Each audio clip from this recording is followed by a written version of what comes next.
Thousands of accounts, many with hundreds or even thousands of hours played, gone. What if you could get banned from Call of Duty for playing the game? It's not a hypothetical. Over the last 48 hours, thousands of players have woken up to find their accounts permanently suspended. Not for using aimbots, not for wall hacks, but for something called Plunder Boosting. This wasn't a bug, and it wasn't a mistake. It was a deliberate, massive ban wave from Activision that has ripped the community right down the middle. By the end of this video, you'll understand exactly what this boosting method is, why Activision brought down the hammer so hard, and what this all says about the real price of the endless grind in modern Call of Duty. So, to understand why thousands of players would risk their accounts, we need to talk about one thing: the grind. In today's Call of Duty, everything is a grind. You need to level up your guns to unlock essential attachments to even be competitive. You need to complete hundreds of challenges to unlock camos like Interstellar or Orion. And on top of all that, you have a 100-tier battle pass staring you down every single season, demanding dozens of hours of your time.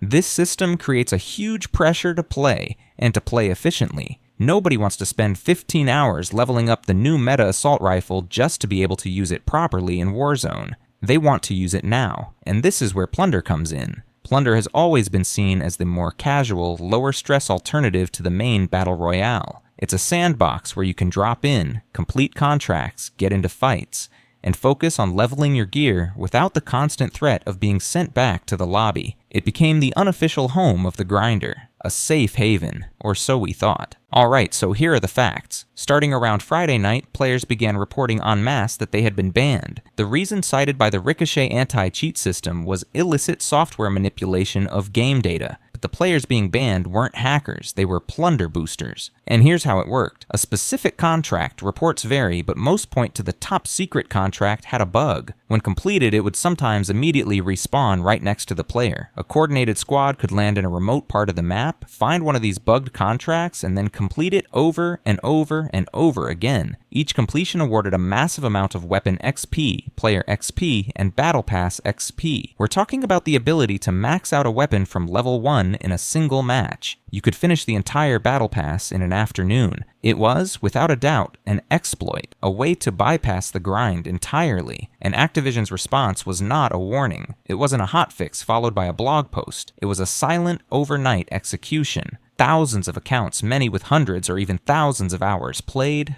gone. So those are the facts. A bug was exploited and the exploiters were banned. Case closed, right? Well, that's where the real story begins. The debate raging online right now boils down to one question: does the punishment fit the crime? On one hand, the Call of Duty Terms of Service, which everyone agrees to, explicitly forbids exploiting bugs or glitches for an unfair advantage. From Activision's perspective, these players knowingly and deliberately manipulated a broken game mechanic to gain progression at a rate that was never intended. It devalues the effort put in by legitimate players and breaks the game's core progression loop. But the other side of the argument is far more nuanced. These players weren't using third-party software. They weren't injecting code or using aimbots. They were using contracts, vehicles, and objectives that were already in the game. They were, in a very literal sense, playing the game, just in a way the developers didn't like. For many, this feels less like cheating and more like finding a hyper-efficient loot cave, something that in other games like Destiny would simply be patched, not punished with a ban hammer. And this leads to the second, more cynical point of analysis. This is about money.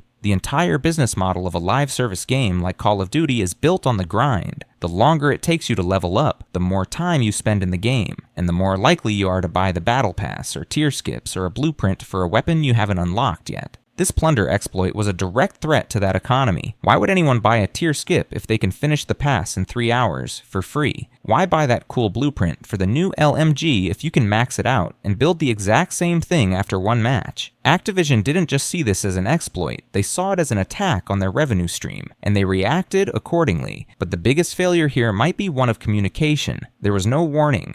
No, hey, we know about this exploit, stop doing it or face suspension. They let players do it and then drop the axe. This nuke from orbit approach creates enormous distrust. It makes players feel like the rules are arbitrary and that the developers are just waiting for them to step on a landmine they didn't know was there. Ultimately, this entire situation is a symptom of a much larger problem, a game design philosophy that prioritizes player retention through tedious grinding over player enjoyment. Activision created a system so demanding that players felt compelled to find a shortcut, and then punished them for finding one. They created the disease, and are now banning people for taking the medicine. This is one of the most divisive issues we've seen in the community for a while, and there's no easy answer. So I have to turn it over to you. Was Activision right to bring down the hammer with permanent bans to protect the game's integrity? Or is this a massive overreaction that punishes players for reacting to a system the developers themselves created?